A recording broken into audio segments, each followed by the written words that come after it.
जय आदिवासी, जय परमदेव, जय दुनिया। मैं प्रवीण धोनी 5-7 हमણાં એકતા બંધાયા મારે બ્લોગ પર સ્વાગત કરેલા ને મેં आज आहे कोर्स अनावलમાં માળિયાથી आहे પુલિનભાઈના વડીલ કપિલભાઈ ભીમાભાઈ પટેલ ને પુલિનભાઈની મમ્મી आहे પુષ્પાબેન કપિલભાઈ પટેલ। પુલિનભાઈના વડીલ आहे કે આપણા એ લોકોના કાંઈતરી મેમરી દેખાડ્યા કરે હતા, કાંઈ યાદગાર ફોટો आहे તો લોકોની જીવનામાં જે કાંઈ યાદગાર ક્ષણ આમનેલા आहे તે ફોટો દેખાડ્યા કરે હતા। ભણે થતો ત્યાંના ફોટા અમદાવાદ ગુજરાત વિદ્યાપીઠ ઘેટે ચારે તો હો ફોટો માણો બરાબર।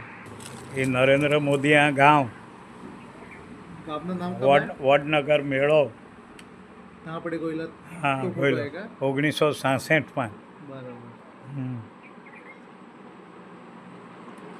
ત્યાં મેં પુલિનભાઈને પપ્પાએ ખાસ વાત આખે કે રિટાયર આચાર્ય आहे દામોદર કુંડ જુનાગઢ।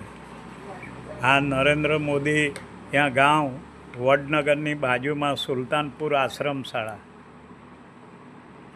જુનાગઢ गिरनार पर्वत पर। हाँ ये फोटा हो जाए कलर में जाते करेला। हाँ भारतना वडाप्रधान અને મુંબઈ રાજ્યનો મુખ્યમંત્રી ગુજરાત વિદ્યાપીઠમાંથી માં સ્નાતકના સર્ટિફિકેટ દેતા ગુજરાતનો પહેલો મુખ્યમંત્રી જીવરાજ મહેતા। માણે એવા વખત માણે બધા હાહારામાંના હાળા કંપની શિક્ષણ મંત્રી ગુજરાત રાજ્ય તેના હારી ઓ રાષ્ટ્રપતિ મોરારજી દેસાઈ વડાપ્રધાન ગુજરાતનો રાજપાલ ગુજરાતનો મુખ્યમંત્રી 67માં મેં ત્યાંની બેઠેલો હોય 67માં। હા માણે વેવા વખતનો ફોટો બરાબર। 56 વર્ષ થયા આજે મારા બાપા। અચ્છા આર્યા એરા ये कुलीनભાઈના ગઢોબા દાદા ગઢોબા દોડિયામાં ગઢોબા કે ગઢોબા એ અટલ બિહારી વાજપેયી વેવલ આમણે નિહાળીમાં અમનેલા ત્યાંનો એ હા મારે ત્યાં ઓફિસમાં બહીને સંદેશો લખે।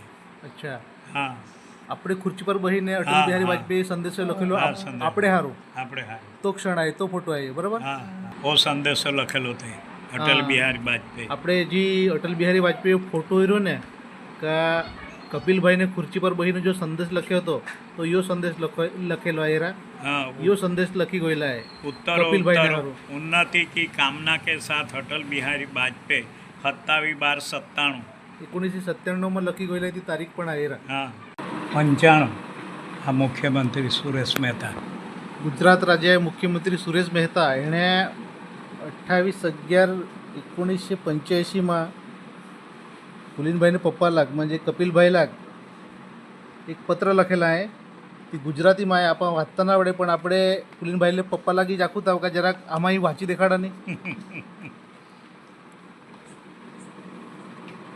ગુજરાતના મુખ્યમંત્રી તરીકે મેં શાસનની જવાબદારી સંભાળી તે પ્રસંગે આપે પાઠવેલ શુભેચ્છાઓ અને નૂતન વર્ષના અભિનંદન માટે આપનો હું આભારી છું। અને જીવનકાળમાં ના એક સર્વોત્તમ મુલાકાત રહી ઓલોકનો કાયમનો ઋણી રહી તો ઓલોકીમાં એ મુલાકાત લીધેલી आहे। ચાલા આજનો વિડીયો આપણે યાદ ખલાસ કરવું ના પાછા આપણે એકાદ નવી વિડીયોમાં જરૂર મળવું। ત્યાં સુધી મેં तुम्ही બધાય રજા લેતા જય આદિવાસી।